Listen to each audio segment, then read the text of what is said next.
నేటిదిన వాక్య ధ్యానం కొరకు ఐజయా చాప్టర్ 40 వర్స్ 29, యెషయా గ్రంథం 40వ అధ్యాయము 29వ వచనంలో రాయబడిన వాక్యాన్ని చదువుకుందాం. సొమ్మసిల్లిన వారికి బలమిచ్చువాడు ఆయనే. చదవబడిన ఈ వాక్య భాగంలోని దీవెన నా ప్రియులకు మీరందరూ పొందుదురుగాక.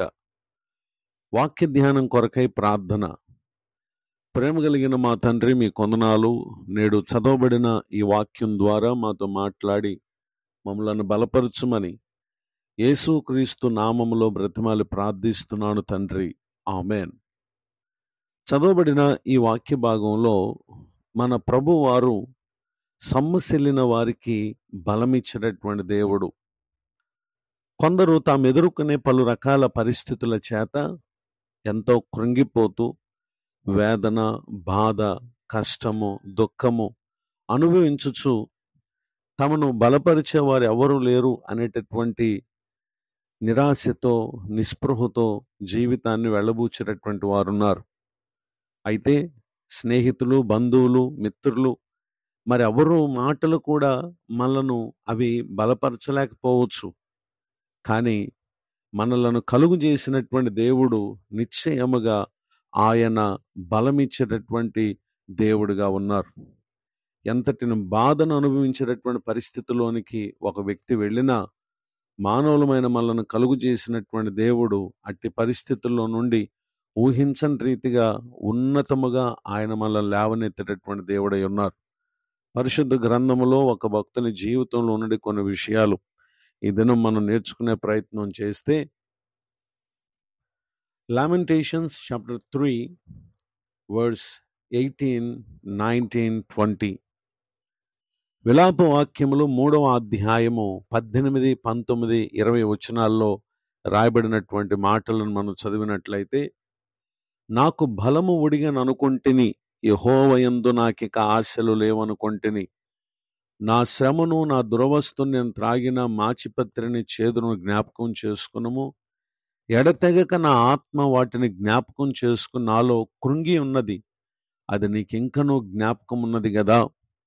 చదవబడిన ఈ వాక్య భాగంలో ప్రవక్త అయిన ఇర్మియా గారు యూదా దేశంలో యెరూషలేములో నివాసం చేస్తూ దేవుడు యూదా ప్రజల భవిష్యత్తును గురించి, యెరూషలేములో నివాసం చేసే వారి యొక్క భవిష్యత్తును గురించి ఇర్మియా గారి ద్వారా వారికి తెలియపరుస్తూ ఉంటే, యెరూషలేములో నివాసం చేసే కొందరు, అలానే వారి రాజు ఇర్మియాకు వ్యతిరేకముగా వారు ప్రవర్తిస్తూ వచ్చారు.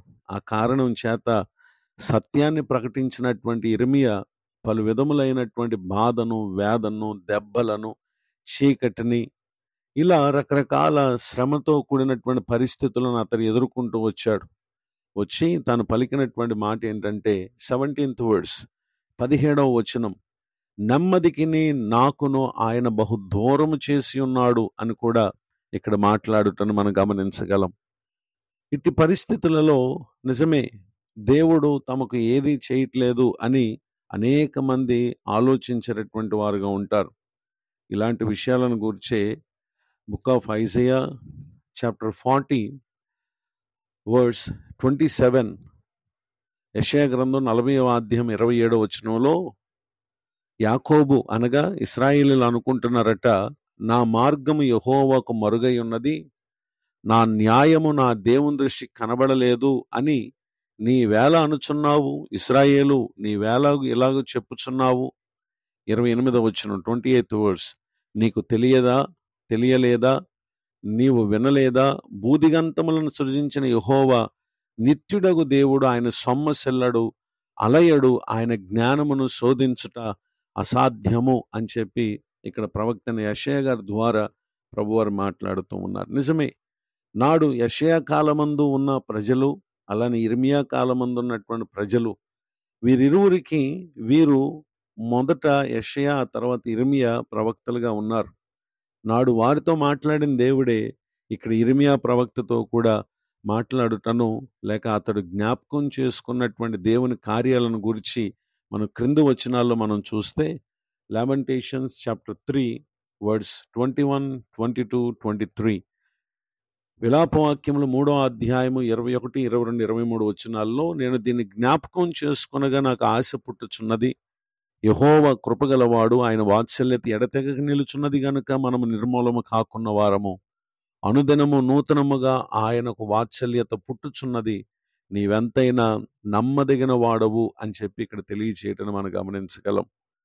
నాడు వారికే గాని, నేడు ఇర్మియాకే గాని, ఈ మాటలు నేడు వింటున్నటువంటి మనకే గాని, మన ప్రభు అయిన యేసుక్రీస్తు వారు ఏ ఏ కారణాల చేత మనం సొమ్మసిల్లిపోతూ ఉన్నామో, నిశ్చయముగా మనకు దేవుడు తన వాక్కు ద్వారా, తన దర్శనం ద్వారా ఆయన మనలను బలపరిచేటటువంటి దేవుడై ఉన్నారు. ఈ మాటలు వింటున్న నా ప్రియ సహోదరి సహోదరులు, ఏ ఒక్కరి మాటలు మీకు బలమును ఇవ్వట్లేదా? ఈ దినం ప్రభు తట్టు చూడండి. విన్న ఈ వాక్యాన్ని బట్టి కాస్త ఆలోచన చేయండి.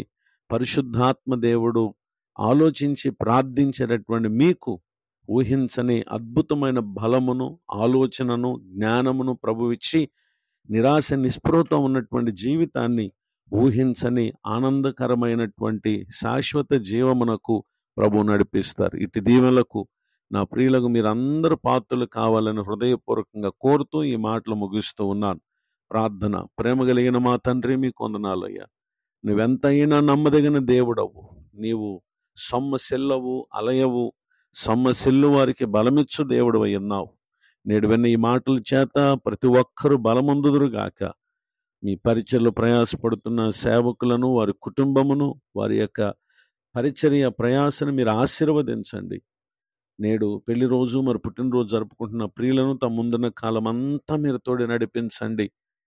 విను ఈ మాటలు ద్వారా మా ప్రియులు ఆదరించబడుతూ, సొమ్మసిల్లినటువంటి వారికి తమలో ఉన్నటువంటి ఆత్మ నడిపింపును బట్టి ఇతరులను కూడా బలపరిచే ఆశీర్వాద కారణంగా ఉండినట్లుగా దీవించమని ప్రార్థన చేస్తూ, యేసుక్రీస్తు నామములో ప్రార్థిస్తున్నాను తండ్రి. ఆమెన్. తండ్రి, కుమార, పరిశుద్ధాత్మ దేవుడు తోడు నడిపించును గాక. ఆమెన్.